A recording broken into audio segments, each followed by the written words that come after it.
here. Molinari technically a candidate. I think even he would admit he's a long shot at this point.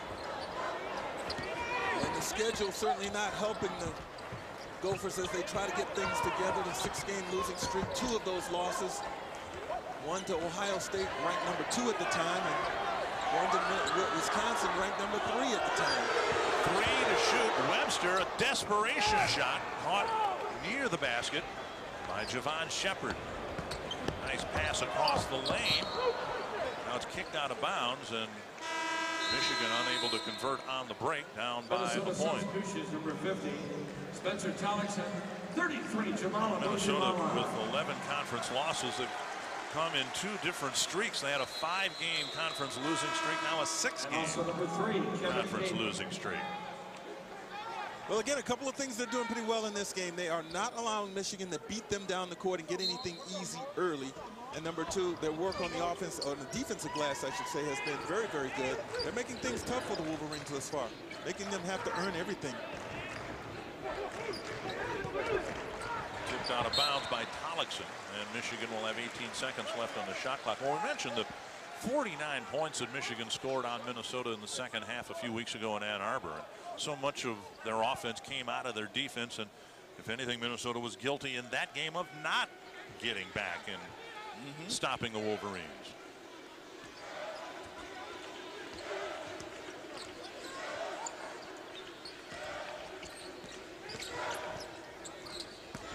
Shepard drives inside. Offensive foul on Shepard, and that is his second foul, I believe.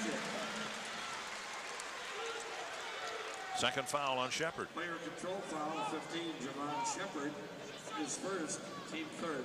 So Minnesota hanging on to a 1-point lead, and Tommy Amaker's wondering why his team has struggled so much scoring points. We mentioned the 49 points in the second half against Minnesota. That's been a game's worth for them lately.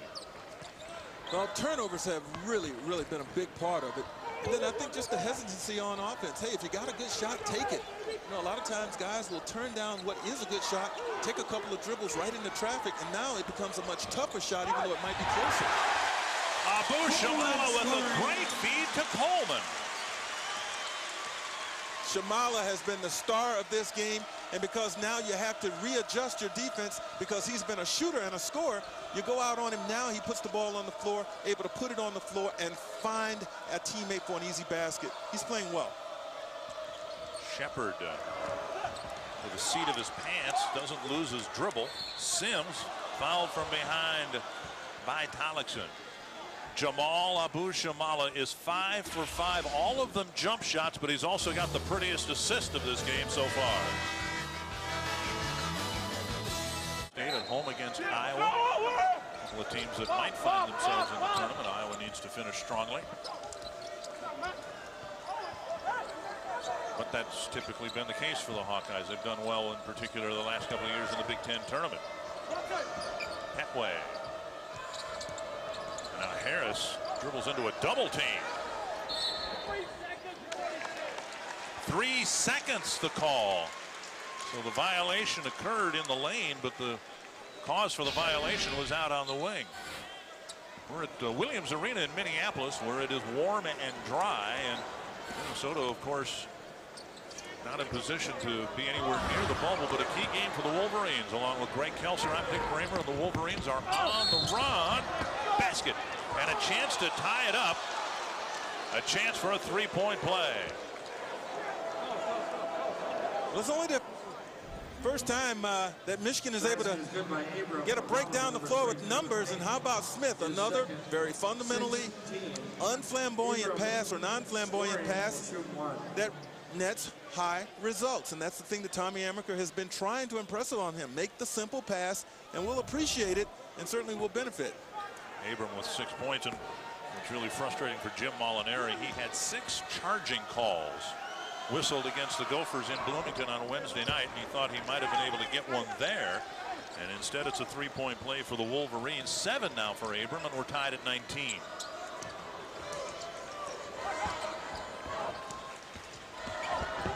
Holman takes it in and draws a Michigan foul. The foul will go against Mr. Abram.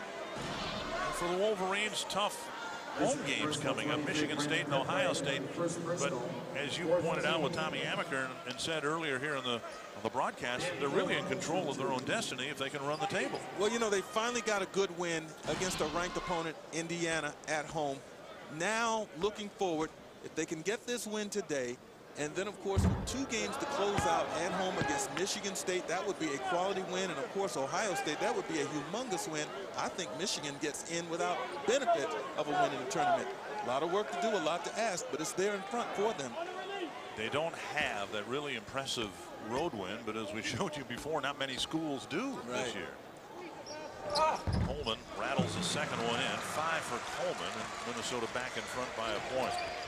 Well, there have been 22 road wins in conference play this year, and only 1 against a home team that's higher in the standings than the visiting team, and that was Northwestern's win here in Minnesota.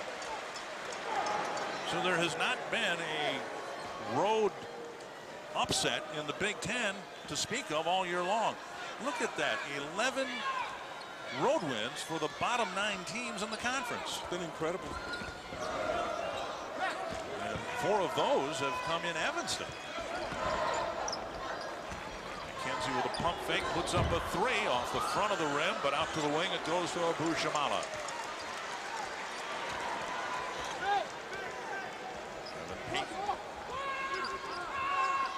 Now Tollickson feeds Coleman. Soft 15-footer is good.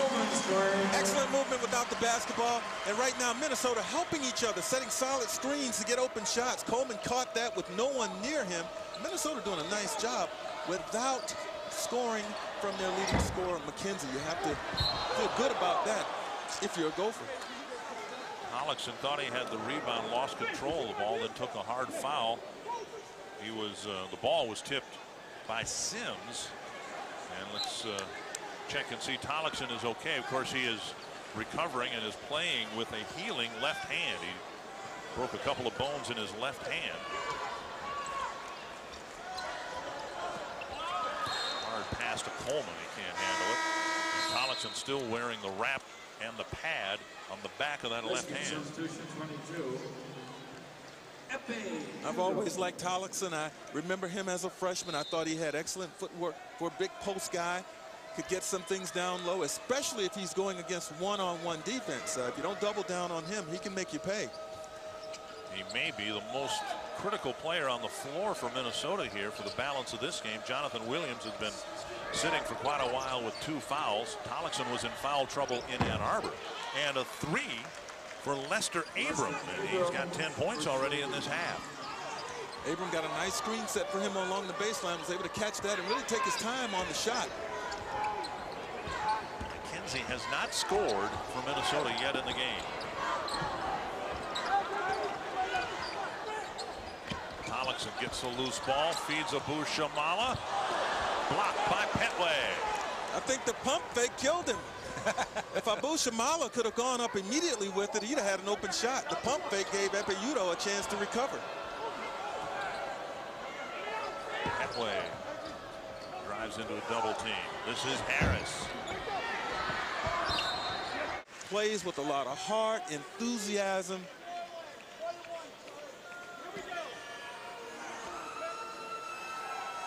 Udo at the line. A 1-on-1 opportunity, and he gets the first. We no sooner said that Tollickson might be the key guy for Minnesota in the balance of this game, and he'll likely spend the balance of this half on the bench with his second foul. Well, they lose the post threat that he provides. Whether he's scoring or not, the threat of him being down there is an advantage for the Golden Gophers. Now Michigan by 2.